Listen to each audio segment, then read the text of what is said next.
bahawa Rasulullah SAW pada salah satu hari di mana beliau menanti kedatangan musuh ni dalam medan perang, sehingga matahari tergelincir. Nabi tunggu sampai tergelincir matahari waktu zuhur. Maka Nabi terus berkhutbah depan para sahabat, maksudnya beri nasihat, kata-kata semangat. Maka bangkitlah beliau di tengah-tengah para sahabat seraya bersabda, "Wahai sekalian manusia, janganlah kamu sekalian mengharapkan berhadapan dengan musuh dan mohonlah keselamatan kepada Allah." Assalamualaikum warahmatullahi wabarakatuh. Alhamdulillahirabbil alamin wassalatu wassalamu ala rasulil amin wa alihi wa sahbihi wa man nasarahu wattaba'ahu wa lahu ila yaumiddin. Rabbi shrah li sadri wa yassir li amri wa hlul 'uqdatam min lisani yafqahu qawli. Nawayna ta'alluma ta'lim wa tadhakkura wa tadhkir wa naf'a wal intifa' wal ifada wal istifada wal hatha 'ala tamassuk bi kitabillah wa sunnati rasulillah wa du'a ila al-huda wa dalata 'ala al-khair ibtigha'a mardatillahi wa qurbihi wa thawabihi wa maghfirati wa ridwanihi wa husnul khatimah 'inda al-maut wa rafa'a darajat fil jannah wa murafaqati sayyidina Muhammadin sallallahu alaihi wa alihi wasallam wa ibtigha'a syafa'ati yaumil qiyamah 'ala hadhihi an-niyyah wa kulli niyyah salihah syamilah khairat dunya wal akhirah wa ila hadrati sayyidina Muhammadin sallallahu alaihi wa alihi wasallam. Al-Fatihah. A'udzu billahi minasy syaithanir rajim. Bismillahir rahmanir rahim. Alhamdulillahi rabbil alamin. Arrahmanir rahim. Maliki yaumiddin. Iyyaka na'budu wa iyyaka nasta'in. Ihdinas siratal mustaqim. Siratal ladzina an'amta 'alaihim ghairil maghdubi 'alaihim waladdallin. Amin. Alhamdulillah, syukur kepada Allah Subhanahu wa taala. Kita dapat menempuh Ramadan sampai ke saat ini. Hari ini apa? 14 Ramadan kan? Dan hampir pertengahan Ramadan. Dan mudah-mudahan Allah akan menambah taufiknya, hidayahnya kepada kita, kekuatan, kesihatan dan kemampuan kita untuk meneruskan perjalanan Ramadan kita sehingga akhir Ramadan. Lebih-lebih lagi kita minta mudah-mudahan Allah menambahkan kepada kita kekuatan taufik hidayahnya agar kita dapat menghidupkan malam-malam 10 terakhir Ramadan, dan yang paling kita merayu dan minta agar Allah ketemukan kita dengan Lailatul Qadar insya-Allah dan beramal dengan sepenuhnya pada malam tersebut. Amin ya rabbal alamin. Ketahuilah bahawa sungguhnya semua amal kita ini bergantung kepada nilai ketakwaan kita. Kalau ketakwaan kita kecil, kecillah pahalanya. Ketakwaan kita tebal, teballah, besarlah pahalanya, walaupun amal yang kita buat tu sikit-sikit. Sebab tu Allah menilai pertama sekali bukan pada amal banyak ke tak banyak. Bukan itu penilaian Allah yang paling utama.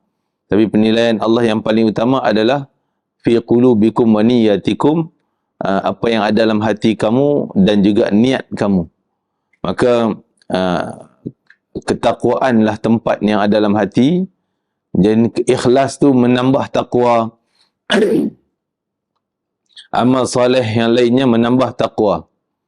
Tak guna kalau kita buat amal banyak tapi tidak ada takwa. Macam mana pula jadi amal tapi tak ada takwa?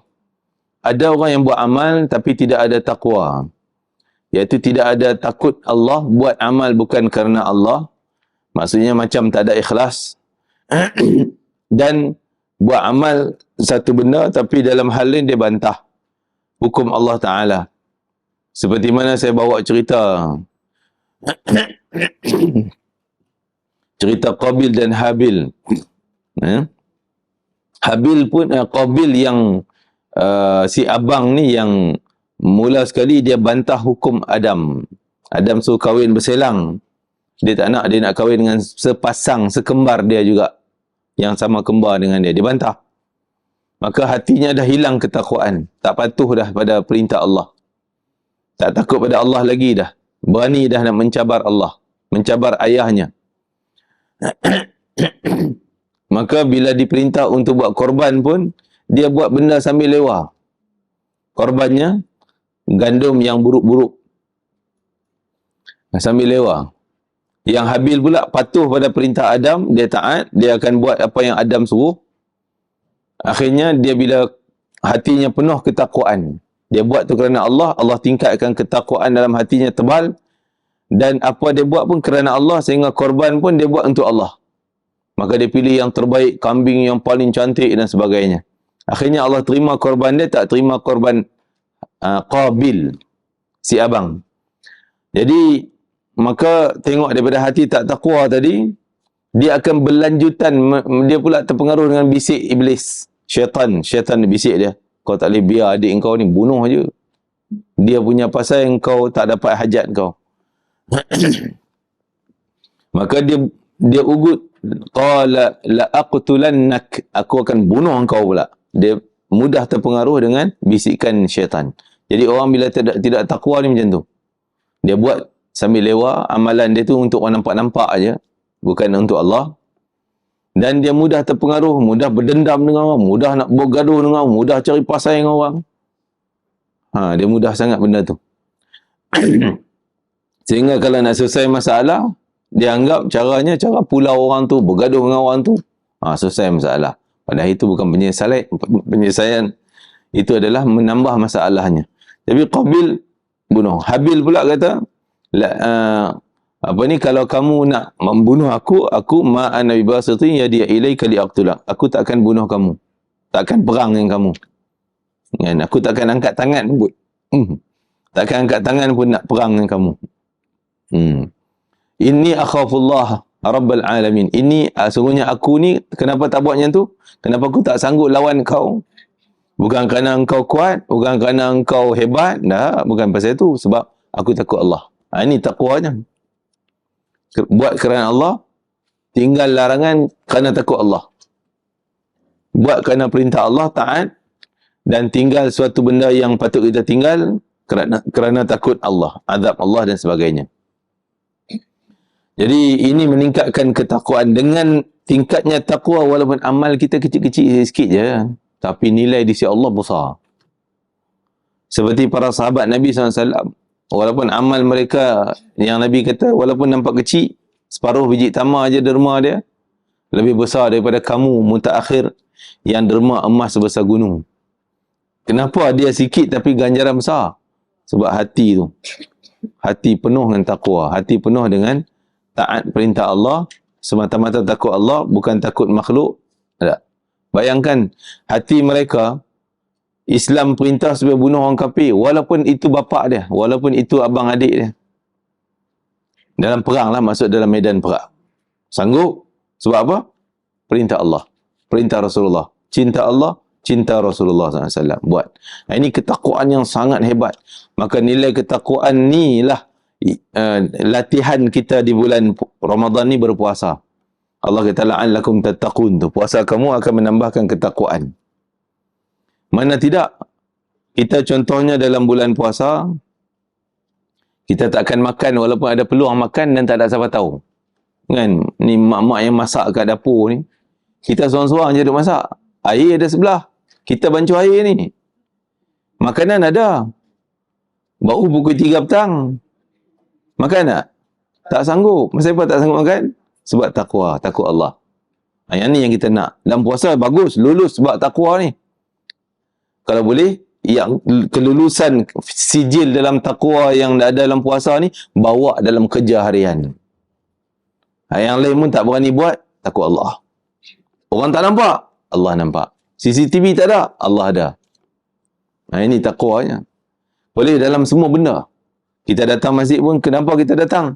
Kerana perintah Allah, takwa pada Allah. Nak tingkatkan ketakwaan. Nak taat perintah Allah. Kenapa datang kuliah? Begitulah. Tak datang kenapa? Bukan, kau tak datang kang, dia orang kata apa pula? Ni masalah, selalu kita duk kata macam tu.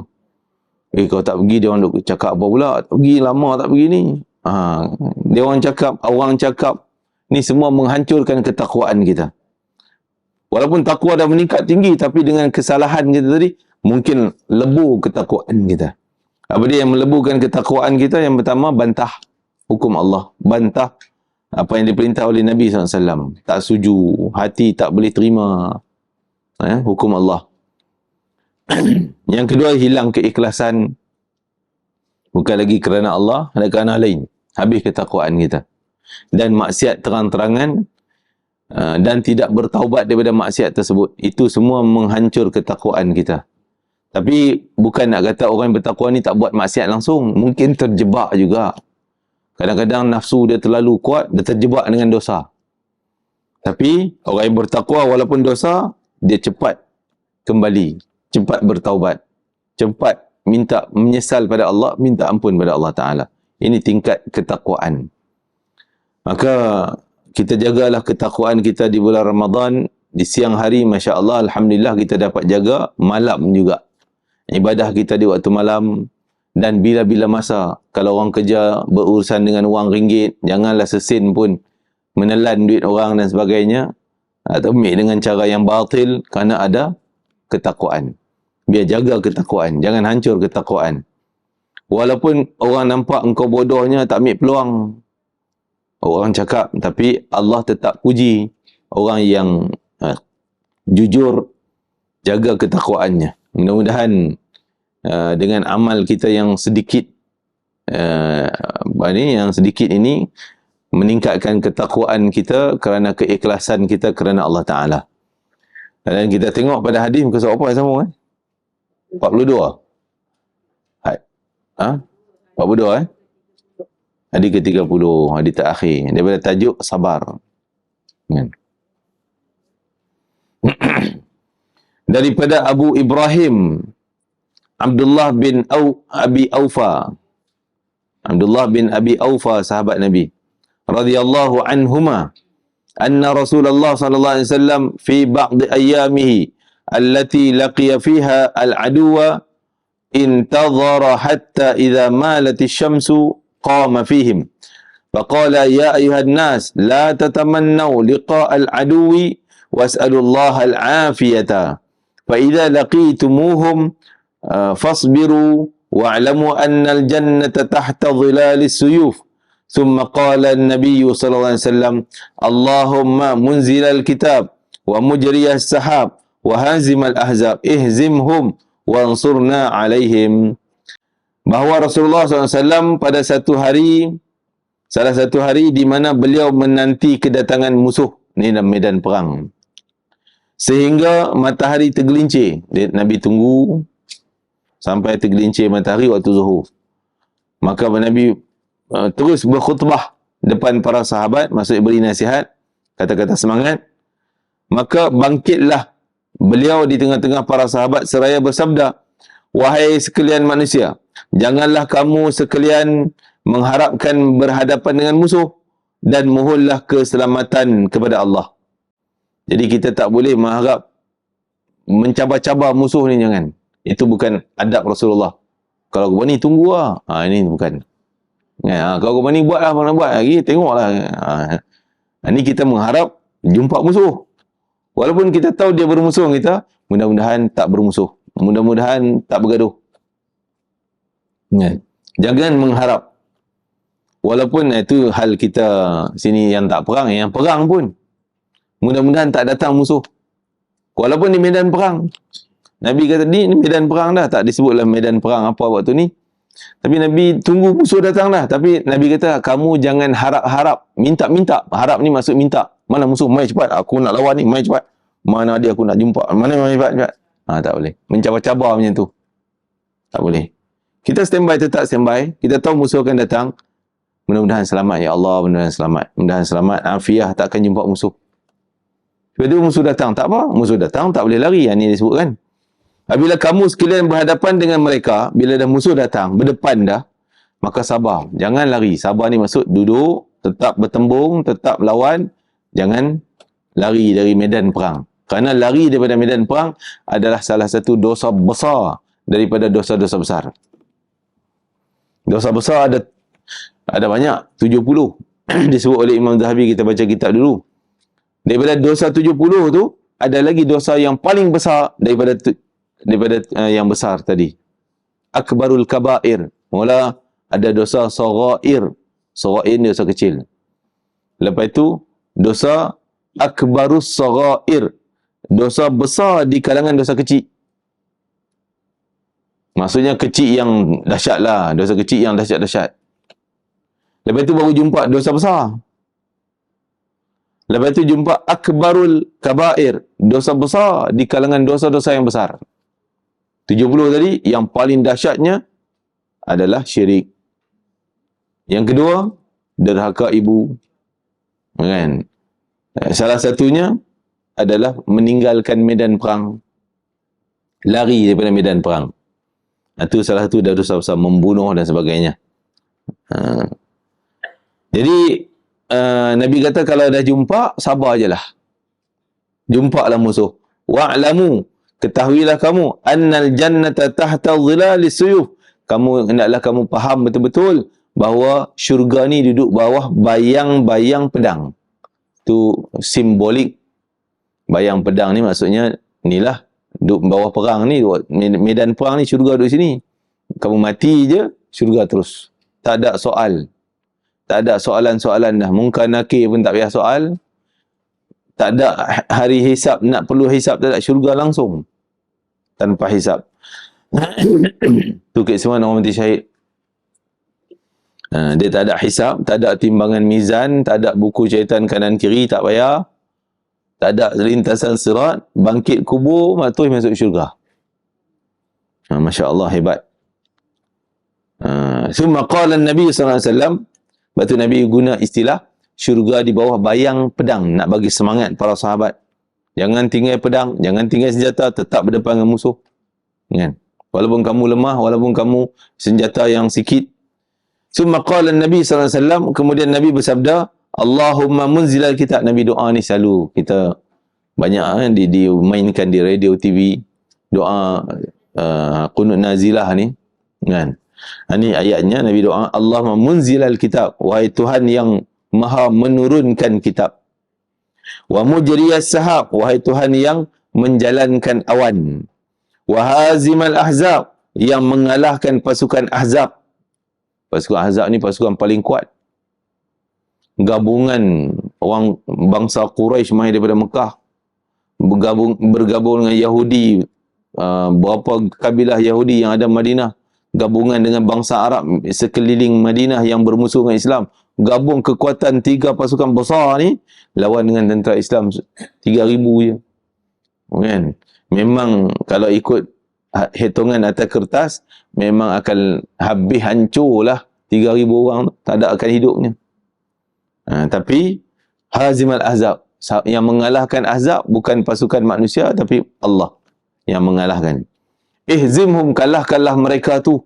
Jadi kita bila baca doa ni dalam qunut nazilah, waktu sebut ihzimhum ni ada gambaran niat. Ihzimhum, kalahkanlah mereka. Mereka siapa? Niat musuh Islam Yahudi. Ada gambaran lintasan dalam fikiran kita. Wansurna, menanglah kami, bagilah kami menang ke atas mereka alaihim. Ni eloklah sekarang ni kita buat qunut nazilah. Walaupun semayang 5 waktu kita. Bukan tunggu subuh je nak baca qunut ni. Zuhur, Asar, Maghrib, Isyak, baca doa qunut. Ya? Kalau tak baca dalam qunut boleh tak? Kok tak dapat hafal, tak apalah, baca dalam sujud boleh. Kan? Sebab dalam qunut nak kena bahasa Arabnya, kita nak tak reti, nak baca Melayu. Macam Melayu tak boleh dalam qunut. Dalam semayang tak boleh lah. Kan, waktu lain. Tapi inilah doa Nabi yang terbaik, sehingga terus Allah bagi kekuatan kepada, tak salah ini dalam perang Ahzab ataupun perang-perang yang lain juga Nabi baca doa ni.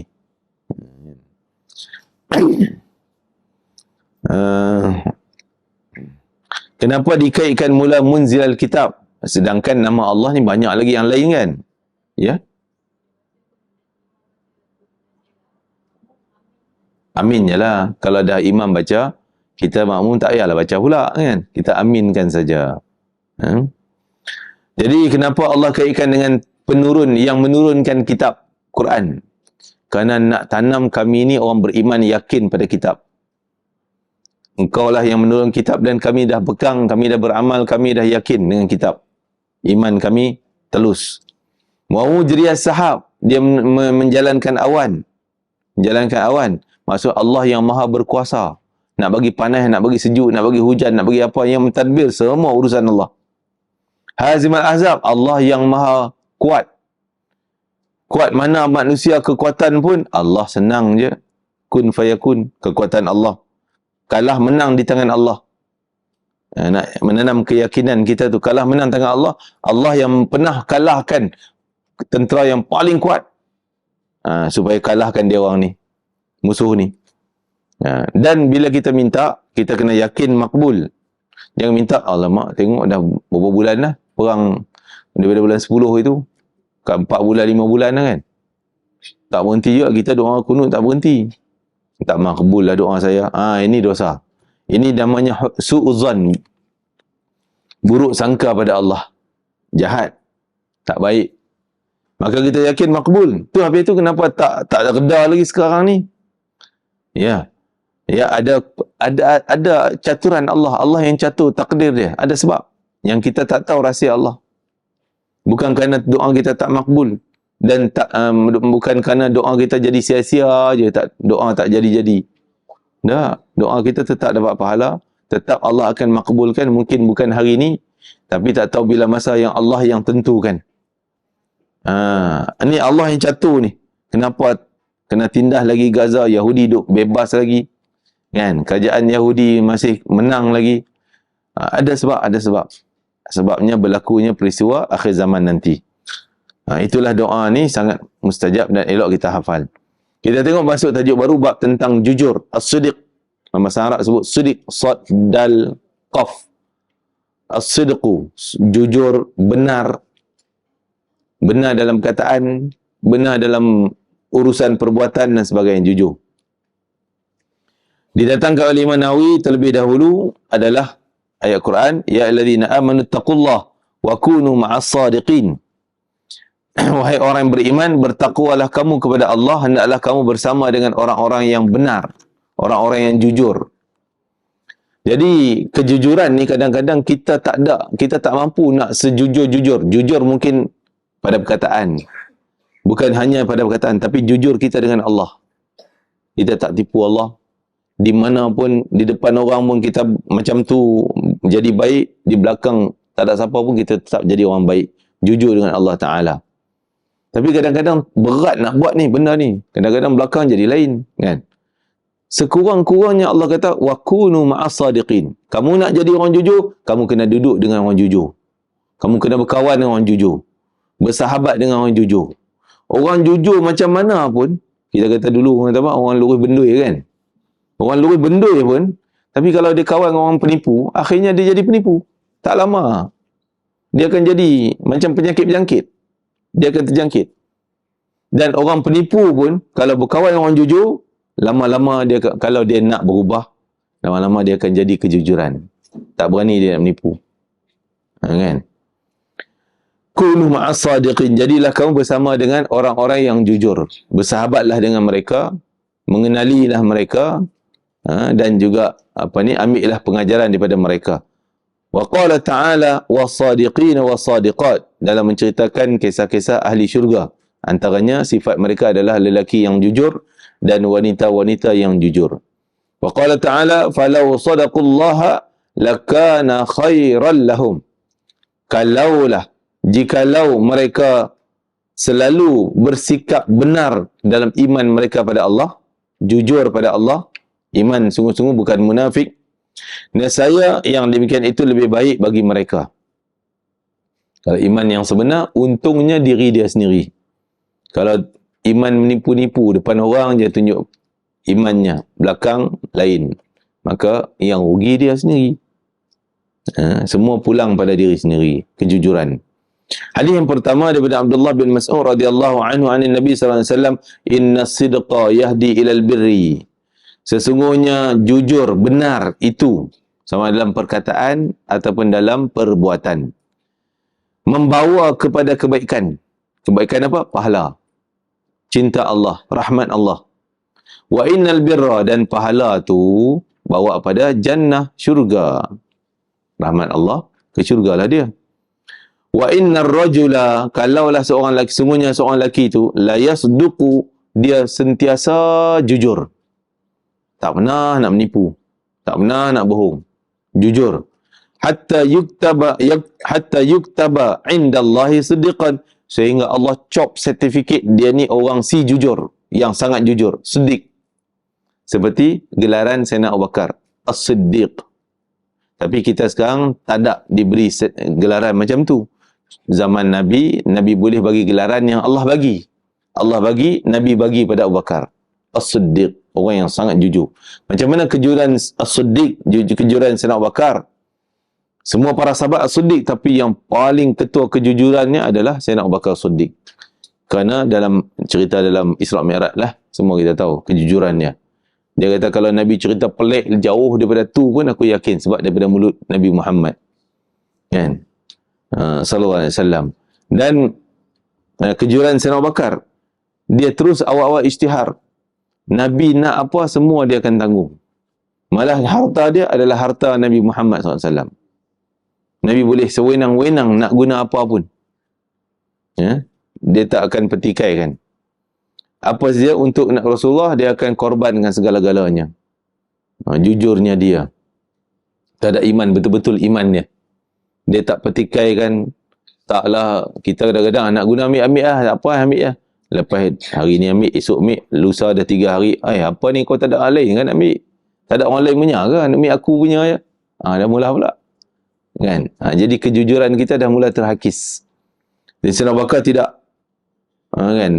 Sehingga dalam perang dia bagi semua harta dia, aku tinggal Allah dan Rasul. Itu kejujuran Sayyidina Abu Bakar. Ini tahap yang paling tinggilah, ketua segala kejujuran. Jadi ada seorang sahabat yang sangat jujur. Bukan selain ni cerita selain Abu Bakar. Satu ketika Rasulullah SAW ni dengar orang iklankan nak jual kuda dengan harga mungkin berapa 1,000 dirham kot. Ataupun lebih kurang macam itulah, saya tak ingat angka yang sebenar. Jadi harga yang agak berpatutan murah, harga rahmah lah kan. Bahasa kita sekarang, kuda harga rahmah. Jadi Nabi pun kata aku setuju nak beli. Akad. Dia pun setuju nak jual. Jadi aku beli kuda ni dengan harga sekian dengan hutang. Nabi sebut dengan hutang. Sebab Nabi tak bawa duit sekarang. Jom ikut aku ke rumah, aku akan bayar di rumah nanti. Kan? Jadi lelaki tu pun setuju. Tapi dia tak bagi lagi lah kuda dia. Dia yang bawa kuda, tontonlah dia, tonton tarik gitu kuda dia. Nabi cepatlah balik nak ambil duit, nak bayar kat dia. Jadi dia sambil jalan, tiba-tiba nampak seorang lelaki pula tegur dia. Oi, kuda kau cantiknya, kuat ni, nampak ni. Kau tak nak jual ke? Nak jual dia kata. Berapa harga dia? Tadi katalah nak dia offer pada Nabi. Tadi jual dengan akad, katalah contoh 1,000 dirham. Kat kawan ni, 2,000, 3,000 dirham. Dia sebut macam tu. Kawan tu kata, okey, 3,000 dirham. Okey, saya nak beli. Saya nak beli. Dia setuju. Nabi dah tengok apa dia negotiate kat situ. Nabi datang balik dekat. Nabi kata, kenapa ni? Kawan yang pembeli 3,000 tadi, dia kata, ni aku nak beli dengan 3,000 dirham. Nabi kata, kan aku dah akad dengan kau, wahai si penjual. Aku dah akad dengan kau, beli dengan 1,000 dirham tadi. Dah, tak ada pun aku tak akad. Dia bohong. Penjual tadi bohong. Pasal dia nak dapat 3,000. Tak ada pun, tak akad pun. Tak. Kan? Jadi waktu tu Nabi hanya dengan penjual je. Maksud tak ada saksi. Tiba-tiba dia, penjual tu kata, mana ada siapa saksi? Kata aku dah jual kau dengan 1,000 tadi. Dah, aku tak jual. Aku nak jual kau ni 3,000. Tiba-tiba datang seorang sahabat yang lain. Baru datang. Terdengar kawan tu kata, tak ada saksi. Jual dengan Nabi tadi tak ada saksi. Dia kata, aku jadi saksi. Aku jadi saksi. Nabi kata, macam mana kau boleh jadi saksi? Kau tak ada pun tadi. Sebab kejujuran aku dengan syahadah asyhadu an la ilaha illallah wa annaka Muhammadun Rasulullah. Engkau adalah Rasul Allah. Rasulullah tak akan bohong. Mustahil Rasulullah bohong. Ni dalam hal ni walaupun Nabi bersendirian, tapi Nabi cakap dia dah buat. Pasti cakap Nabi itu betul. Keyakinan dia, kejujurannya. Dengan syahadah dia. Begitulah semua sikap para sahabat, semuanya siddiq, jujur belaka. Tu kalau dah dicop siddiq, Masya Allah. Dia dicop oleh Allah Ta'ala. Siddiqah, orang yang sangat jujur. Maka semua muamalahnya mendatangkan kebaikan pada dia. Orang tipu dia, dia diam je lah, tak apa je lah. biar Allah yang balas untuk penipu pada dia. Bukan kita tak boleh ambil tindakan. Walaupun kita jujur, kita kita buat tindakan cara yang betul lah. Cara mahkamah ke, kes ke dan sebagainya. Bukan tindakan yang tak betul. Tindakan dia tipu kita, okey, jaga satu hari, kita suruh kawan kita yang nak berurusan dengan dia, tipu balik. Tak boleh macam tu. Kita cari jalan yang tak baik. Wa innal kadhiba, dan semuanya pembohong itu, bohong itu, yahdi ilal fujur, membawa kepada fujur jenayah, dosa. Wa innal fujur, dan dosa jenayah itu, yahdi ilan nar, akan bawa pada murka Allah azab. Wa innar rajul, kalaulah lelaki itu kaki, kita kata kaki pembohong, asyik bohong. Hatta yuktaba, sehinggalah Allah cop dia, catit dia sebagai si pembohong, pendusta. Bila Allah dah cop si pendusta, walaupun dia jujur dalam satu perkara, Allah tak terima kejujuran dia. Macam kita lah. Kalau kaki dia tu memang kaki pembohong, sembangnya bohong. Mai dia cerita betul pun kita tak percaya dah. Sebab dia memang suka bohong. Begitulah Allah cop dia sebagai pembohong, maka dia buat benda yang jujur pun tak diterima oleh Allah. Tapi orang sedik tadi, kalau dia tersilap cakap macam bohong, Allah tetap ampun dosa dia. Dia tetap sedar silap dia minta ampun, Allah senang ampun. Sebab dia memang orang jujur. Dia tersilap cakap dia tadi ni. Tersilap muamalah dia, contohnya. Itu kedudukan. Maka biarlah kita mudah-mudahan dicop sebagai siddiq, orang yang sangat jujur di sisi Allah, dengan bermula kita jujur dengan manusia. Jujur dengan amalan kita. Ikhlas dalam amalan kita dan sebagainya. Ini semua jalan bawa pada ketakwaan belakang ni. Jujur, akhirnya meningkat ketakwaan kita. Seperti ikhlas, meningkatkan ketakwaan kita.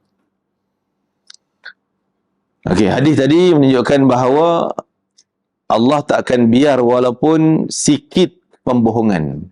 Tetap ada dosanya dan tetap ada azabnya kalau tak bertobat. Kalau bertobat, mudah-mudahan Allah ampun.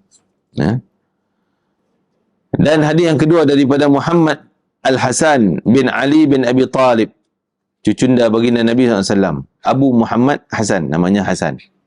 Anak cucu Nabi lah, Sayyidina Hasan bin Abi Talib, bin Ali bin Abi Talib radhiyallahu anhuma. Dia berkata, saya menghafal dari Rasulullah SAW, tinggallah apa yang kau ragu-ragukan dan kerjakanlah apa yang tidak meragukan. Sini selalunya orang yang hati baik, jaga sembahyang, orang yang puasa, Masya Allah, rajin pula baca Quran, hatinya bercahaya, maka hatinya itu jadi penentu. Jadi dia ada signal dia. Kalau dia nak buat benda tak baik tu, tiba-tiba jadi macam nak ambil tak ambil, boleh ke tak ni, yang ni lebih baik tinggal. Jenis tinggal. Dia seolah dah ada signal tu. Signal kata mungkin benda tu tak melibatkan benda yang tak baik, lebih baik tinggal. Kalaulah benda tu okey je, kita tak ada ragu-ragu, kita akan buat je. Tenang je, hati kita tenang. Tinggallah benda yang meragukan kamu, buat pilih yang tak meragukan. Yang senang, buat. Rasa tenang, senang, mudah je. Tapi ada juga ketika kita silap, hati kita salah signal dia. Itu Allah Maha mengetahuilah, kesilapan dimaafkan. Fa inna sidqa tama'ninatun, kerana jujur tu membawa pada tenang. Hati kita relax, tenang. Okey je, kita tak rasa bersalah. Wal kadhiba ribah, dan bohong akan membawa kepada ragu-ragu. Kalau benda yang tak baik itu ada signal keraguan itu. Imam Muhasibi, Imam Abul Harith Al-Muhasibi, seorang tokoh wali Allah, ulama besar abad ketiga ke, itulah lebih kurang abad 3 Hijrah ke atau 4 Hijrah. Dia satu ketika anak muridnya, salah seorang anak murid dia ajak dia lah jemput Tok Guru main makan rumah. Makan di rumah dia. Jamu makan. Jadi kebetulan anak murid dia ni jiran buat kenduri. Makanan tu lebih, orang bagi pada dia. Jadi makanan di rumah anak murid ni banyak. Maka dia jemputlah Tok Guru dan rombongan datang makan. Orang ni makan, Tapi tok guru dia pegang masuk mulut dah. Tapi tak kunyah. Duk, orang kata kulum dalam mulut dah. Lepas tu luah balik. Dia, terus guru dia kata, lain kali jangan jamu aku makanan yang macam ni. Kan? Jadi, maka kerana Imam Muhasibi ni ada karamah. Dia pegang je, dia boleh kesan benda ni halal ke tidak. Dia kesan. Jadi kalau macam tu je, katalah di peringkat dia nampak macam benda tu tak halal. Di peringkat kita nampak halal je, kita masak, kita okey je. Maka bagi kita boleh makan. Bagi kita makanlah sebab kita nampak halal. Dia mungkin nampak yang benda yang dalam halus-halus lagi. Kalau kita nak patuh pada dia, patuh. Alhamdulillah. Hasanatil abrar, sayyiatil muqarrabin. Ada istilah ataupun satu kaedah, hasanatil abrar, sayyiatil muqarrabin. Kebaikan orang baik, kebaikan daripada orang yang baik ni semua orang baik insya-Allah. Kan? Kebaikan yang kita buat ni mungkin di kalangan wali Allah, orang yang dekat dengan Allah, muqarrabin, orang yang dekat dengan Allah, masih nampak kurang baik lagi. Kan? Contoh kita dengan cucu lah kot, cucu kan. Cucu-cucu kita. Dia budak. Dia buat baik, dia sapu sampah. Ya, cara budak-budak sapu sampah. Tapi bagi kita, penilaian kita, skema kita tengok, memang tak sapu pun. Kan? Tapi takkan kita nak marah dia. Kita tetaplah, oh bagus, cantik dah sapu, lipat baju bagus. Bagi skema kita, ini tak, macam tak lulus lah. Kan? Jadi, seolah kita ni muqarrabin, dia tu orang abrar. Macam tu contoh. Jadi bagi kita nampak, bagi orang biasa nampak, yang kita beli di pasar, sayur orang jual, bersih, kita balik masak makan. Habis lah. Halal lah. Mungkin wali Allah, dia bukan tengok yang tu. Tah kawan yang jual pasar tadi, dia curi sayur orang. Kita tak tahu. Bagi kita halal, Allah tak catat dosa untuk kita. Tapi bagi orang muqarrabin, dia kena jaga setitik kecil kotor pun jangan masuk. Dia nampak benda tu, oh no. Kan? Lagi kita dekat dengan Allah, lagi kita akan nampak kekurangan kita. Dulu kita rasa kita bagus. Kita rasa kita alim. Kita rasa kita banyak solat, banyak ibadah. Kita rasa kita ni hebat dah. Tapi lagi kita dekat dengan Allah, kita rasa lah aku buat dulu tak ada apa-apa, kecil je. Tak ada apa pun. Kan? Nampak macam tak buat ibadah pun. Kan? Buat, itu contoh dulu tak belajar. Kan? Pakai lebih kurang, sembahyang lebih kurang. Bila dah belajar ni rasa lah, dulu ni banyaknya silap. Bila kita makin dekat dengan agama, dekat dengan Allah, kita nampak ada kesilapan kita dulu. Dulu dah rasa kita betul je. Sekarang baru nampak lah, aku dulu silap. Banyak salah. Kan? Muamalah dengan suami, dengan isteri, banyak silap dulu. Dengan anak-anak kita, banyak salah kita. Kita dulu nak nampak anak je yang salah, kita tak salah. Bila dah ni dekat-dekat dengan Allah baru nampak lah silap kita ni. Sebab tu Allah tunjuk pada anak macam tu. Jadi itu muqarrabin. Orang yang dekat dengan Allah, dia lagi detail. Lagi halus. Kan? Dia lagi bersih, sebersih-bersih. Suci-sucinya. Habis kita ni dah bersih dah, okey dah. Bagi kita, boleh je lah. Kita nampak saluran halal, kita beli cara halal. Duit kita pun halal. Kan? Dah lah cukup. Sehingga ada ada kisah min awliya illa salihin, dia tak sanggup nak beli beli makanan dekat kedai dan sebagainya. Kan? Dia lebih suka tanam ternak ayam sendiri, makanan ayam pun yang dia buat sendiri, tak nak lah nak beli-beli ni. Dia nak bagi sebersih-bersihnya supaya jaga hati dia tu dekat dengan Allah Ta'ala muqarrabin. Jadi hati yang macam ni, dia akan ada signal. Dia rasa ragu-ragu, tak boleh pergi, tak boleh buat. Kan? Mungkin saya pernah cerita ada seorang Baba Abdul Aziz rahimahullah ta'ala, dia pernah cerita kat kami lah, kami duduk depan dia cerita. Masa dia on the way nak pergi satu rumah orang jemput dia, nak jemput, buat macam buat kenduri lah, jamu makan. Jadi dia ajak lah kawan boleh bawa kereta, jom pergi rumah sekian ni alamatnya. Orang tu bawa pergi, sampai separuh jalan dia pengsan. Jatuh pengsan. Dia jatuh pengsan. Jadi orang kalang kabut berhenti semua, sapu air dia apa semua, dia sedar balik. Bila kereta berhenti, dia sedar. Tak apa-apa, jom. Tak ada apa-apa ni. Okey je. Jom jalan lagi. Jalan tak jauh 1 kilometer, pening-pening, jatuh lagi pengsan. 3 kali ke 2 kali gitulah dia cerita. Jatuh pingsan, sedar kali yang terakhir tu dia kata cukup lah, patah balik. Balik tak pingsan pun.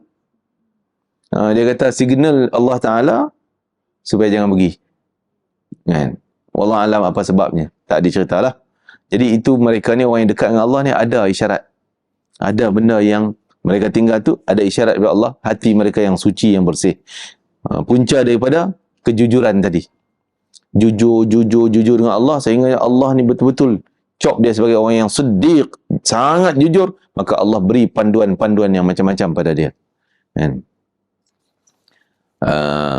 Hadis yang ketiga daripada Abu Sufyan, Sakhrin bin Harbin radhiyallahu anhu fi hadithi tawil fi qissati Hiraqal.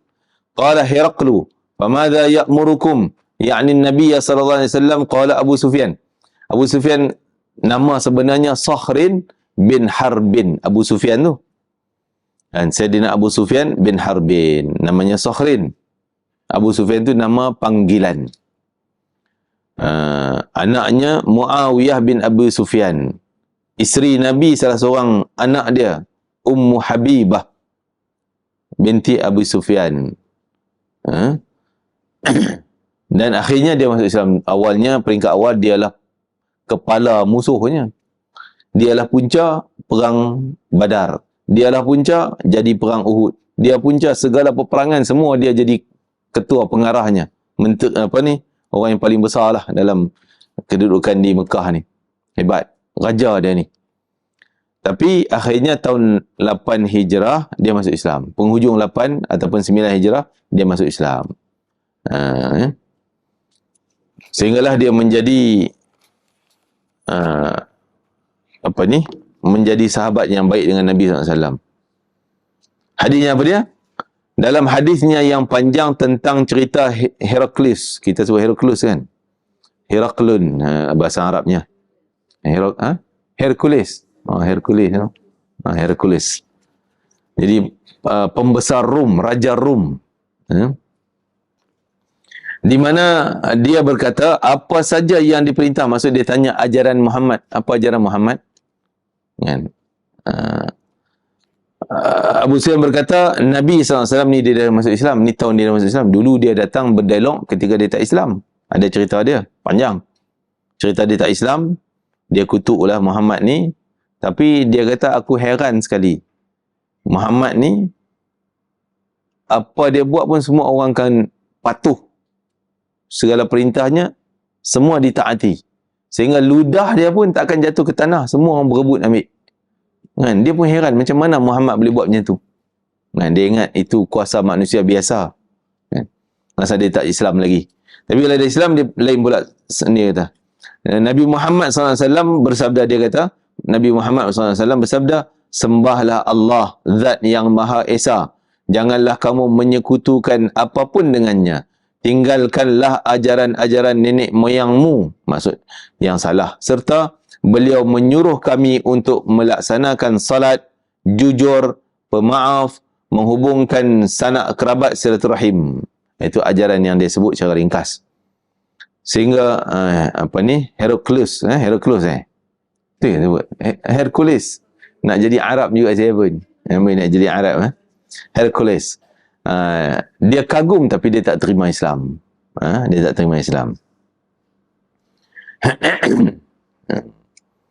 Jadi antara disebut di sini adalah kejujuran. Muhammad lah yang mengajarkan kejujuran. Sebelum Nabi Muhammad datang, tak ada orang ajar jujur. Malah orang jujur dianggap bodoh. Orang yang cakap betul ni dianggap bodoh. Dia zaman kita balik pada situ balik. Kan? Bada'al Islamu ghariban. Dulu Islam ni nak duduk dalam masyarakat Arab jadi pelik. Islam ni pelik, janggal. Orang tak boleh terima. Kan? Nak cara Islam ni macam tak boleh berjaya. Jadi, summa ya'udu ghariban. Kemudian akan kembali macam tu balik. Akhir zaman nanti jadi macam tu. Di zaman kita, orang nak jujur, bukan senang. Akan ditindas, akan dipijak. Nah, orang yang kaki kelentong ni, menang je dia. Berjaya je dia. Kan? Selamat dia. Buat jahat macam mana pun tak kena tangkap. Tak kena hukuman. Selamat je dia. Orang yang jujur ni asyik kena sikitnya kena. Kan? Itu dia. Itu zaman kita sekarang. Masya Allah. Jadi itu kejujuran. Antaranya disuruhkan sembah Allah, jangan syirik. Tinggalkan agama tok nenek moyang yang salah. Adat resam yang tak betul. Mengajarkan kami solat. Kejujuran pada Allah. Jujur dalam iman. Jaga kehormatan diri. Afaf, pemaaf dia sebut. Wassilah, dan jaga silaturahim. An Abi Thabit qila Abi Sa'id wa qila Abi Walid Sahal bin Hunayf wa huwa badriyun radhiyallahu anhu anna Nabi sallallahu alaihi wasallam qala man sa'ala Allah ta'ala syahadata bi sidqin ballaghahu Allah manazil syuhada wa imma ta'ala firashih. Jadi Sahal bin Sa'ad, siapa dia Sahal bin Sa'ad ni adalah seorang veteran perang Badar. Jadi selalunya para sahabat ni kalau jarang-jarang nama disebut, dia akan sebut Badriyun. Kalau macam Abu Bakar tak payah sebutlah, walaupun dia memang pergi Badar. Umar pergi Badar, tak payah sebut Badri. Umar, Abu Bakar ni semua perang dia ikut. Kenapa dilabelkan Badri? Kerana itu satu tingkatan para sahabat yang paling hebat, paling mulia di sisi Allah Ta'ala. Jadi para sahabat kelompok yang paling terbaik adalah yang menyertai perang Badar. Kerana hebatnya perang Badar, Allah bagi kebebasan. Mereka buatlah apa dia nak buat pun, Allah takkan catat dosa dah. Allah takkan catat dosa. Walaupun dia buat benda dosa, Allah tak catat dosa. Allah catat padam kosong, tak ada dosa. Itu hebat ahli Badar. Pengiktirafan yang besar. Nabi pernah tanya Jibril, "Wahai Jibril, apa pandangan Allah terhadap ahli perang yang datang perang Badar ni?" Jibril kata, Allah memuliakan, sangat tinggi kemuliaan kepada ahli perang Badar, termasuk di kalangan kami para malaikat. Maksudnya, malaikat pun ada yang menyertai perang Badar. 3,000 Allah hantar sebagai bantuan. Mula 1,000, lepas tu 3,000. Kan? Malaikat 3,000 ni, malaikat yang diangkat darjat tinggi, dimulia-muliakan oleh Allah Ta'ala di kalangan para malaikat. Begitu juga manusia perang Badar. Maka 17 Ramadan. Ini 14 kan? 17 Ramadan, selalu kita sambut nuzul Quran je. Kurang lengkap kami ni lah. Kami ni. Jadi, saya rasa lebih baik tambah satu tajuk lagi, kena tambah juga. Tajuk perang Badar. Antara menjadi amalan, antaranya boleh dibuat program lah kalau masa panjang. Dibuat program 17 Ramadan ni, kita baca nama-nama ahli Badar. Ada 313, walaupun ada qil dia tambah-tambah jadi 320 lebih. Kerana dikatakan yang ni masuk, yang ni masuk, yang ni tak masuk, yang ni tak masuk. Dia masuk semua sekali. Jadi lebih lah daripada 313. Baca nama. Kerana para ulama mengatakan, kalau kita ada hajat yang besar, maka kita sebut-sebutlah nama ahli Badar. Kerana ahli Badar ni orang yang sangat mulia. Mudah-mudahan kita juga dapat syafaat ahli Badar. Kalau yang pergi umrah pula, ikutlah umrah yang bukan Ramadan ni adalah kekuatan sikit untuk kita jalan jauh-jauh. Kan, pergilah ke Badar. Kan? Salah satu tempat yang luar biasa, ajaib, iaitu Gunung Pasir, orang sana sebut Gunung Malaikat. Saya nampak gambar Ustaz Zuhairi, dia ambil gambar kat situ. Kan? Dia sampai dah tu. Jadi, yang pernah pergi, Alhamdulillah. Pergi gunung tu, suatu gunung besar, pasir halus tu. Bukan pasir orang buat rumah ni, pasir halus. Kalau kita tengok dekat tu, nampak macam ombak. Macam ombak tu. Macam air. Naik pusing, naik pusing, naik pusing. Kan? Bayangkan berapa ribu tahun dah, 1,400 tahun lebih dah. Dari zaman Badar dulu. Gunung Malaikat, sebab dikatakan malaikat turun di situ. Malaikat bantuan 3,000 tu kan. Jadi, tapi orang kita tanya dia, tak hilang ke? Kan tak ada hujan ni? Ada hujan. Tapi pasir tu tak lari. Dia duduk situ je. Kotlah di bawah air pun habislah gunung tu. Dia tak ada batu langsung. Dia semua pasir. Pasir halus. Kan? Angin tiup ke, hujan ribut ke, tak ada. Tak hilang pasir tu.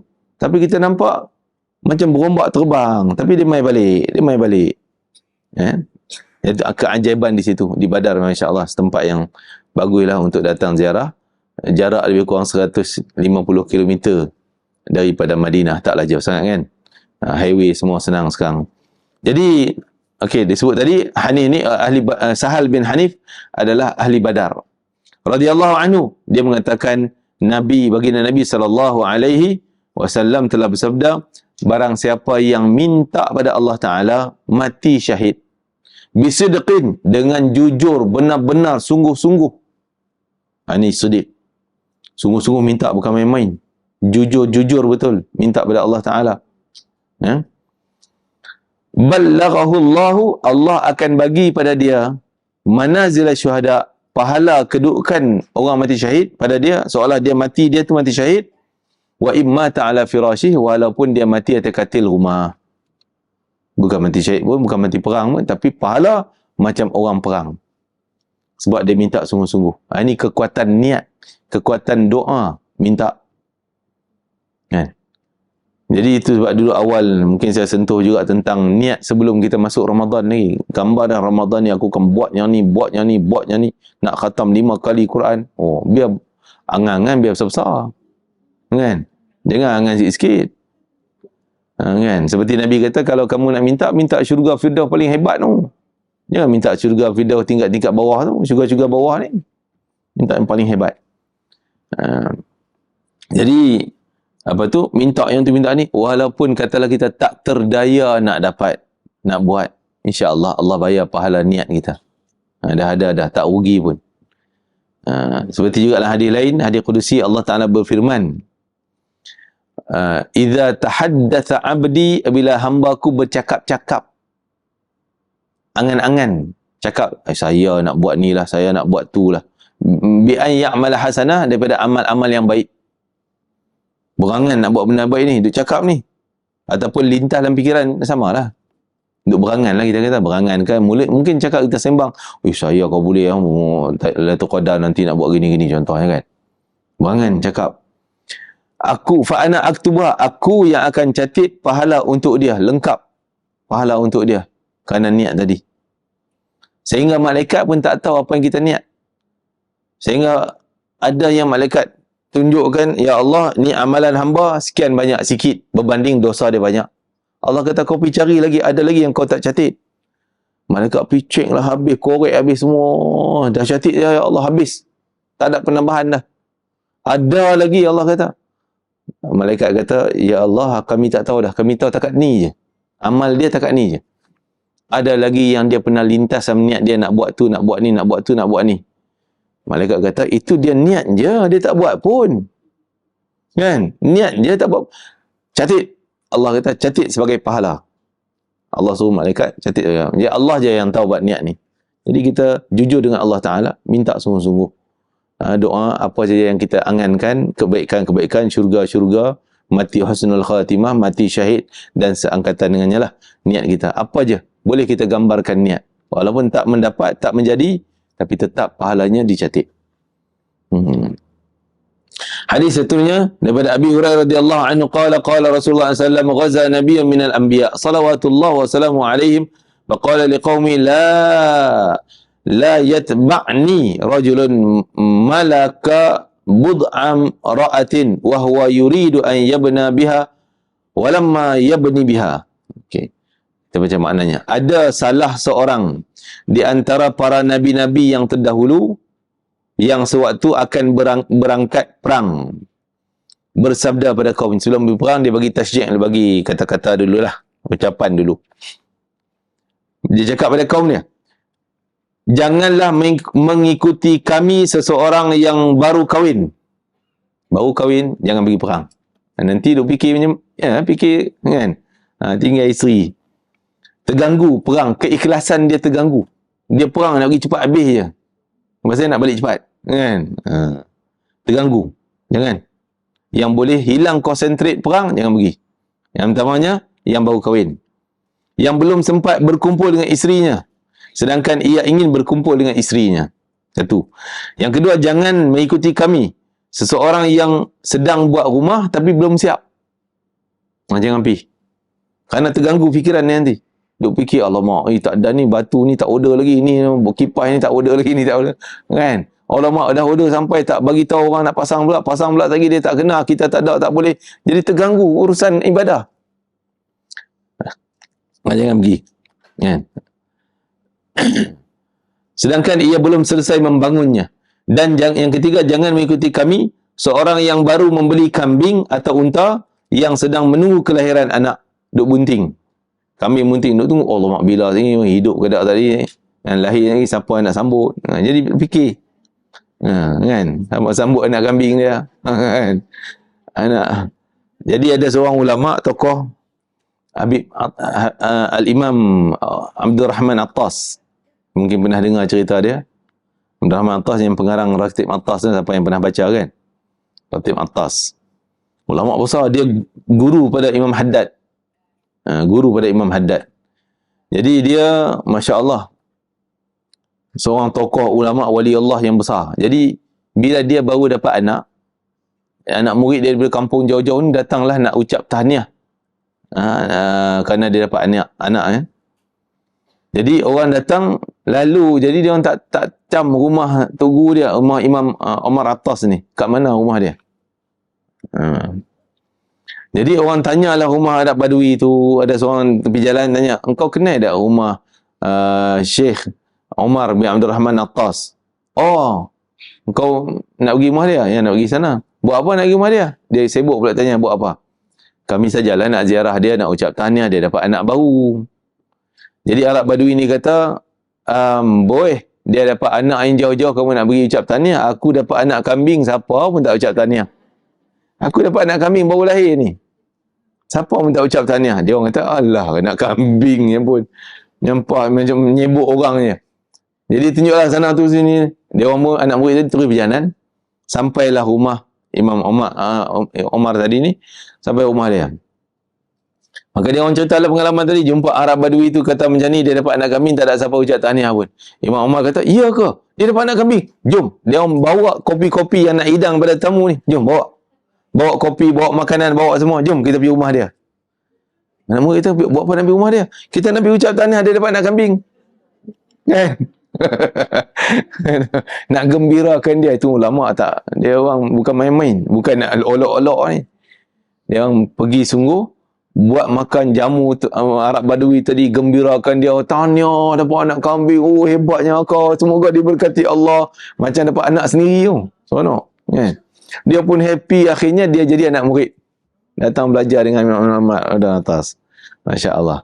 Jadi itulah penghargaan kita pada orang, menambat hati orang tu, menambat hati orang tu kan. Okey, jadi tadi kalau dapat ni apa tadi? Jangan mengikuti kami seorang yang baru membeli kambing atau unta yang sedang menunggu kelahiran anaknya. Kemudian Nabi SAW berangkat berperang, dan ketika mendekati sebuah dusun, kira-kira menjelang waktu asar, maka Nabi itu berkata kepada matahari, baru tahu cerita ni adalah Nabi Yusha' bin Nun. Nabi Yusha' bin Nun, anak murid, dia merupakan anak murid Nabi Musa AS. Setelah Nabi Musa, dia yang berjalan dengan Nabi Musa ketika cari Nabi Khidir. Dalam Al-Quran sebut Fatahu, pemuda Musa, pembantu Musa ni, namanya Nabi Syak. Waktu tu dia belum Nabi lah, dia budak-budak lagi. Tapi setelah Nabi Musa wafat, Nabi Harun pun dah wafat, Nabi Harun wafat, Nabi Musa wafat, maka yang memimpin Bani Israel adalah Nabi Yusha' bin Nun. Seorang Nabi dan mungkin seorang Rasul, tapi nama dia tak sebut dalam Al-Quran, cuma cerita dia ada bersama Nabi Musa tadi ni. Ini cerita dia. Jadi bila dia orang pergi ke medan, dah dekat medan perang, tiba-tiba waktu tu matahari dah masuk waktu asar. Sembahyang zaman tu pun ada asar juga. Sembahyang asar juga. Masuk waktu asar, jadi kalau nak sembahyang, musuh dekat, datang serang time sembahyang, habis Kalau nak perang, matahari tenggelam, tak dan sembahyang. Nak buat mana satu? Maka Nabi Yusha' kata apa? Wahai matahari. Dia cakap dengan matahari ni. Wahai matahari. Kan? Sesungguhnya kamu itu diperintahkan. Dan saya juga diperintahkan. Maksudnya kamu juga jalan kerana perintah Allah. Kami pun nak buat perintah Allah. Wahai Allah. Dia berdoa. Ya Allah, tahanlah matahari ini untuk membantu kami perang ni. Stop matahari. Supaya kami nak perang. Supaya ada masa nak semayang nanti. Kan? Maka matahari stop, tak berjalan, tak tenggelam, Sehinggalah Allah memberikan kemenangan kepada Nabi itu, kemudian Nabi mengumpulkan. Itu bukan fokus cerita di sini. Jadi cerita boleh tahan matahari ini, ada beberapa Nabi yang buat demikian. Antaranya Nabi Sulaiman, Nabi Syah bin Nun, Nabi Sulaiman. Nabi kita Muhammad pun ada cerita dia. Nabi SAW. Cerita tahan matahari. Jadi matahari ini adalah makhluk Allah. Dia juga taat dengan perintah Allah. Kalau Allah kata berhenti-berhenti. Kan? Jalan-jalan. Kemudian Nabi mengumpulkan barang-barang rampasan perang dan menyalakan api untuk membakarnya. Itu zaman tu. Zaman tu cara nak tengok, nak dapat keputusan Allah terima tak perang kita ni jadi amal soleh ke tak. Tandanya, kumpulkan harta rampasan musuh. Musuh tinggal pedang, tinggal baju besi, semua ambil kumpul tang ni. Doa, ya Allah terimalah amalan kami. Datang kilat. Kilat bakar, lenyap terbakar api, maka tanda Allah terima amalan tentera yang perang tadi. Kalau pun kilat tapi tak terbakar, tanda ada khianat. Allah tak terima. Ada silapnya, ada tak betulnya dalam perang tadi. Allah tak terima. Begitu kisah Qabil Habil tadi kan, korban datang api tu. Okey. Dan menyalakan api untuk membakarnya, tetapi api itu tidak mau membakarnya. Dalam cerita ni. Jadi datang peti, tak terbakar. Barang yang dikumpul oleh tentera Nabi Yusha' bin Nun ni. Maka Nabi itu bersabda, sesungguhnya ada di antara kamu sekalian yang tidak ikhlas. Ada khianat. Tak ikhlas maksud khianat. Dalam hal cerita ni. Khianat. Maka setiap kelompok harus mengirimkan seorang lelaki untuk berbai'ah kepada aku. Maksudnya, ni cerita ni Yahudi, Nabi Yusha' bin Nun orang Yahudi, orang Bani Israel. Ada 12 kabilah besar Bani Israel. Hantar 12 orang mari sini. Wakil. Setiap kabilah seorang wakil. Salam dengan aku. Seorang salam dengan Nabi Yusha' bin Nun. Maka ada salah seorang yang tangannya melekat, tak boleh lepas daripada tangan Nabi Yusha' bin Nun. Walaupun buka tangannya tu, tak boleh tarik, melekat. Macam ada gam dengan tangan Nabi itu. Maka Nabi itu berkata, di dalam bangsa kelompok engkau ni ada yang mengkhianati. Bukan dia, tapi ada kelompok dia. Dia ketua je, wakil dia. Panggil semua kelompok engkau mai sini, nak cari seorang-seorang pula. Dalam kelompok kamu ada orang yang tidak ikhlas. Kenapa dia hulul dia terima tak ikhlas? Seperti ni hulul ni khianat. Khianat dalam hal harta. Curilah, kita kata curi senyap-senyap. Curi harta, termasuk penyelewengan harta. Harta negara, harta orang dan sebagainya. Kan? Terjemahannya dia tulis tak ikhlas, tapi bukan makna tak ikhlas yang niat tu. Tapi ini penyelewengan. Tak jujur lah dalam urusan harta tu. Ada orang yang tidak ikhlas, maka semua orang dalam kelompokmu harus berbai'ah dengan aku. Panggil semua kelompok engkau mai sini. Kemudian melekat tangan 2 atau 3 orang dengan tangan Nabi itu, yang dia orang tu sendiri yang berlaku khianat tadi. Maka beliau bersabda, kamulah orang yang tidak ikhlas, yang khianat, curi barang. Orang-orang itu lalu membawa emas. Rupanya dia orang curi apa? Emas sebesar kepala sapi. Tu dia. Memang terliur tengok. Kan? Cincin sebentuk pun nak curi. Besar macam tu pun dia nak curi juga. Kemudian diletakkan di hadapan Nabi. Dia pergi ambil lah tadi. Dia sembunyi kat pasir mana. Dia korek balik, dia letak. Dah tak boleh nak sembunyi dah. Nabi dah tahu dah. Zaman kita kena ada SPRM lah. Kan? Kalau ada macam ni lah, tak payah SPRM lah. Salam melekat semua. Dah tak ada Nabi dah, macam mana kan? Kalau gitu salam semua 100 orang salam, 100 melekat. Masya Allah. Orang itu lalu membawa emas sebesar kepala sapi, kemudian diletakkan di hadapan Nabi dan menyalakan api, kemudian api itu membakar emas tadi. Maksud diterimalah, dah dia bersihkan. Oleh kerana itu barang-barang rampasan perang tidak pernah dihalalkan. Tak halal bagi seseorang sebelum kami. Kemudian Allah menghalalkan barang-barang sebelum kami ke? Mana hadisnya? Ja'ana fa'akalat hatta tahillul ghanaim li ahadin qablana. Jadi Nabi kata maksudnya sebelum kami ni tak ada, Allah tak pernah halal harta rampasan perang. Kalau nak melupuskan harta rampasan, macam tadi lah, longgok, datang api, terbakar. Sehinggalah zaman Nabi Muhammad, kemudian Allah menghalalkan barang rampasan itu bagi kami, kata Nabi SAW, di mana Allah melihat kelemahan kami. Kan? Kita patut terjemah kita baru secantik di sini kan. Sebelum kita. Jadi, kemudian Allah menghalalkan barang-barang rampasan itu bagi kita, di mana Allah melihat kelemahan kita. Jadi, namanya qabla anna di situ kadang-kadang terjemah kami, terjemah kita. Di sini sesuai lah. Sebab untuk baginda Nabi SAW. Jadi, kerana kita ini lemah, maka Allah menghalalkan barang rampasan itu bagi kita. Allah halalkan. Jadi, bila dihalalkan harta rampasan perang? Mula dihalalkan setelah perang Badar. Perang Badar. Bila perang Badar, Allah halalkan harta rampasan tu diambil.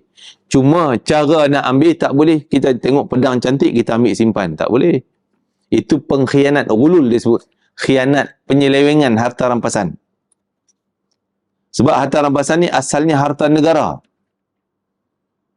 Jadi ketua negara yang boleh bagi. Engkau ambil pedang lah, engkau ambil baju besi, engkau ambil ni, engkau ambil tu. Kan? Dia tak boleh sendiri ambil sembunyi. Seperti kisah seorang lelaki yang menyertai Nabi dalam perang Khaybar. Tahun 7 Hijrah. Khaybar. Dengan Yahudi Khaybar. Dia datang dengan Nabi dari Madinah pergi ke Khaybar. Jauh juga tu, 100 km lebih. Sampai ke Khaybar, perang selesai. Bila dibaca list nama Fulan dah syahid, Fulan ni dah syahid, Fulan bin Fulan dah syahid. Sampai nama ni, sahabat kata dah syahid, Nabi kata tak. Dia dalam neraka. Dia kena siksa dalam neraka. Sahabat terkejut. Dia ni datang dengan Nabi. Perang dengan Yahudi. Dia terbunuh di medan perang. Syahid macam diampun semua dosanya. Tapi Nabi kata dia neraka. Mesti ada sebab. Pergi cek-cek barang dia. Rupanya ada kain selendang. Ni selendang ni. Yang agak cantik lah kot. Dia ambil simpan. Selendang Yahudi punya. Maksudnya harta rampasan perang. Dia ambil simpan sembunyi ke dia. Ni penyelewengan. Walaupun nilai kain selendang tu berapa lah ringgit sangat. Murah.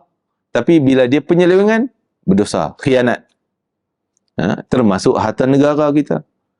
Apa je lah yang ambil cara yang tak betul, tu pengkhianatan. Wajib dia kembalikan segalanya, 100%, baru bersih. Cara dia nak bertaubat. Kalau bertaubat pada Allah, sujudlah Lailatul Qadar pun. Takkan terpadam dosanya selagi dia tak pulangkan harta tu. Kalau dah guna dulu, guna. Benar lenyap, hilang dah. Nak pulangkan pun tak ada dah. Pulangkan nilai dia. Pulangkan nilai balik. Itu contohnya. Jadi, dulu tak pernah dihalalkan antara rampasan perang. Sejak tu dihalalkan. Sejak perang Badar dan peperangan seterusnya. Sampai hari inilah. Dikira halal harta rampasan. Contoh perang Yahudi dengan orang Gaza. Palestin, tentera Islam. Dia boleh ambil lah kereta kebal apa semua tu kalau dia nak guna. Senapang apa semua. Kan? Tapi jadi harta negara dia. Harta kerajaan. Bukan harta peribadi. Tak boleh ambil untuk peribadi. Jadi ini juga salah satu pengkhianatan. Khianat lawan sifat sidik. Bila tidak ada jujur, timbullah pengkhianatan. Jadi di sini cerita pengkhianatan. Tidak ada sidik. Akhirnya dibersihkan pengkhianatan tersebut dengan dipulangkan, dilangsaikan segala masalah tersebut, maka barulah Allah terima. Kita ambil satu lagi, hadis terakhir. Biasa habis 11.30 kau. Kau 11.30. Okey, last ni. Ni boleh ya? Abi Khalid Hakim bin Hizam radhiyallahu anhu aslama amal fathi wa abuhu min sadat Quraisy. Hakim bin Hizam. Masya-Allah, Hakim bin Hizam ni ia masuk Islam sewaktu penaklukan kota Mekah tahun 8 Hijrah, sedangkan ayahnya termasuk tokoh Quraisy baik pada zaman jahiliyah maupun setelah masuk Islam. Radhiyallahu anhuma, dua generasi Islam. Ia berkata, Rasulullah SAW bersabda, dua orang yang berjual beli itu harus bebas memilih sebelum mereka berpisah. Disebut khiyar dalam hukum fiqh. Khiyar, boleh pilih. Kita dah beli, boleh pulangkan balik. Itu pilihan. Dengan syarat-syaratnya. Itu saya sebut secara umum je, tapi ada syarat. Bebas memilih sebelum mereka berpisah. Contoh dia beli barang phone, dah bayar dah. Tapi tengok phone buka kotak apa semua kan. Tengok-tengok ada cacat, defect di situ, sini-sini. Boleh tolak balik, boleh ambil duit 100%. Walaupun dah tukar ni. Dari sudut Islam boleh menyentuh. Boleh pulangkan balik. Dia ada banyaklah bentuk khiyar.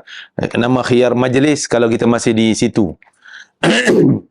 Ataupun khiyar, apalagi saya pun tak ingatlah hal-hal hukum khiyar ni. Sehingga boleh diberi peluang sampai kadang-kadang pasar raya yang kan. Lepas 3 hari pulangkan balik, boleh dia bagi refund balik. Kalau ada defect dan sebagainya. Tu bagus dalam Islam tu. Tu ada kejujuran di situ. Bila keduanya jujur, tengok betul lah ada cacat, tak menipu, kawan tu pun jujur bagi balik duitnya, berterus terang dalam menjual beli itu, maka keduanya akan mendapat berkah, barakah daripada Allah Ta'ala. Tetapi apabila keduanya menyembunyikan dan dusta, maka jual belinya itu tidak akan membawa keberkatan. Hilang keberkatan, maka wasaklah pada untung duit, wasaklah pada kegunaan harta yang dia beli.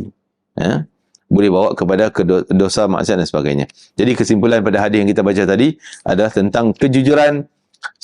Hilang kejujuran akan terlibat dengan khianat. Khianat. Dan orang yang khianat, Allah akan malukan dia. Dedahkan dia sehingga malu di mahsyar nanti. Ni Allah ada bendera. Lagi banyak khianat dia, lagi tinggi bendera tu. Sehingga orang nampak, lah dia ni tu dia pengkhianat. Pernah penipu, penyeleweng dan sebagainya. Wal'iyadzubillah. Mudah-mudahan Allah selamatkan kita daripada sifat khianat dan bawa kita dengan hati yang jujur, ikhlas, menjadi orang yang siddiq, jujur kepada Allah Subhanahu wa ta'ala. Wallah, ya.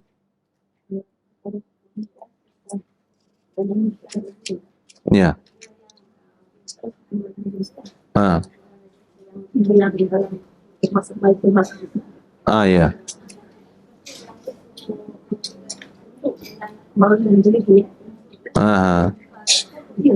Ya.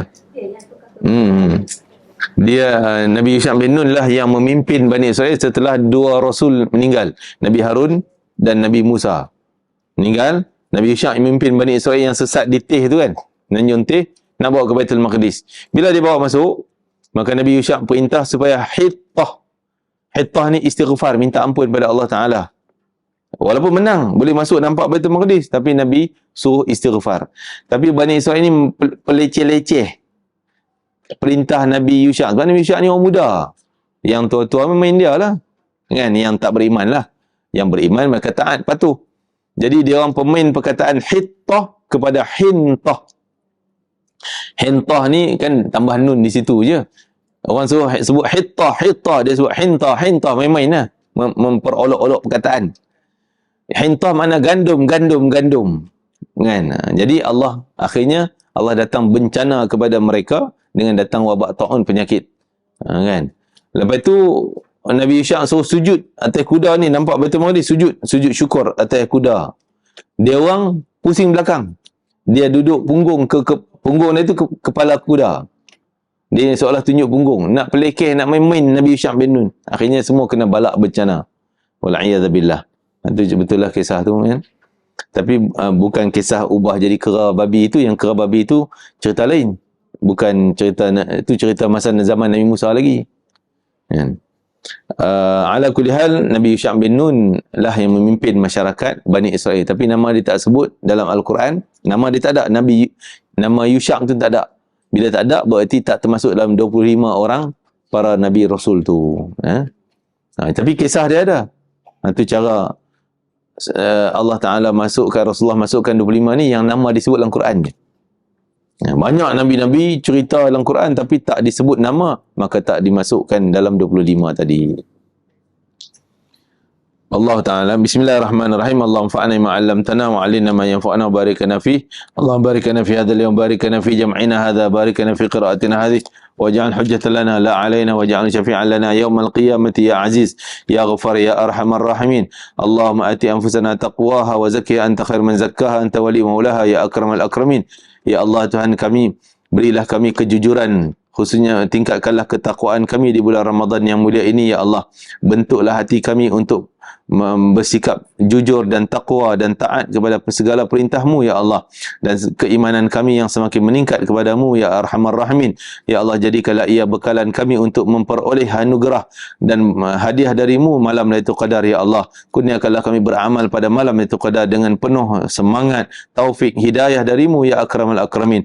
Ya Allah, jangan kau masukkan kami di kalangan orang-orang yang mahrumin, yang diharamkan daripada ganjaran Lailatul Qadar, diharamkan daripada ganjaran Ramadan ya Akramal Akramin. Maafkanlah kami, ampunkanlah kami dosa kami yang kecil maupun dosa kami yang besar, yang sengaja kami lakukan maupun yang tidak sengaja kami lakukan ya Arhamar Rahimin. Ya Allah, ya Tuhan kami, jadikanlah Ramadan ini Ramadan yang terbaik dalam Ramadan hidup kami ya Allah. Ya Allah, jadikanlah ia sebagai penyebab kepada keampunan dosa kami dan penyebab kepada rahmat-Mu yang maha luas ya Akramal Akramin, ya Arhamar Rahimin. Ya Allah, Tuhan kami, masukkanlah kami dalam kelompok orang-orang yang siddiq, masukkanlah kami dalam kelompok-kelompok orang yang bertakwa. Ya Allah, jadikanlah kami di kalangan orang-orang yang telah mendapat kejayaan, di kalangan hamba-hamba-Mu yang saleh, di kalangan para sahabat baginda Rasulullah SAW, para awliya, para salihin ya Arhamar Rahimin, ya Akramal Akramin. Juga bawalah ahli keluarga kami, sanak saudara kami bersama kami dalam menikmati kejujuran Ramadan ini ya Arhamar Rahimin. Tingkatkanlah ketakwaan mereka ya Allah, ketaatan mereka ya Allah, ya Arhamar Rahimin. Ya Allah, jangan kau masukkan kami dalam kelompok orang yang rugi ya Allah, orang yang disia-siakan amal kami, ditolak amalan kami. Rabbana ya Rabbana ya Arhamar Rahimin, ya Arhamar Rahimin, ya Arhamar Rahimin. Rabbana atina fid dunya hasanah wa fil akhirati hasanah wa qina adzabannar. Wa sallallahu ala sayyidina Muhammad wa ala alihi wasallam. Dan kita doakan juga untuk Puan Rosaini binti Muhammad Tajuddin yang akan menjalani pembedahan jantung bypass. Semoga Allah memudahkan urusan pembedahannya, diberikan keselamatan, diberikan kesembuhan. Juga pada semua yang hadir, yang ada hajat minta supaya disembuhkan penyakit. Mudah-mudahan Allah yang maha mengetahui tentangnya, disembuhkan penyakitnya dan diberikan afiah dunia akhirat, kesejahteraan dunia dan akhirat.